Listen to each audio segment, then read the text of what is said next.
Hello everyone, and welcome back to our channel. In today's video, we'll show you how to enable dark mode on Gmail for Android. Dark mode not only gives a sleek and modern look to your Gmail app but also helps reduce eye strain, especially in low-light environments. So, without further ado, let's dive into the tutorial.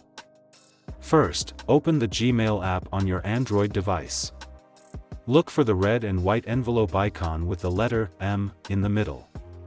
Step 2.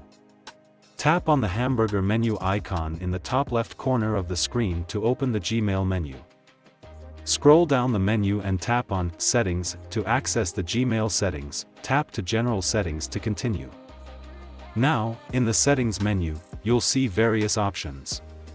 Find the Theme option. Tap on Theme to open the available theme options. In the theme options, you'll see three choices: Light, Dark, and System Default. Select Dark to enable dark mode on your Gmail app. Once you've chosen Dark, the Gmail app will instantly switch to the dark mode interface. Congratulations! You have successfully enabled dark mode on Gmail for your Android device. Now you can enjoy the sleek and eye-friendly interface, especially during nighttime or low-light situations. Thank you for watching, and we'll see you in the next video. Stay tuned and take care.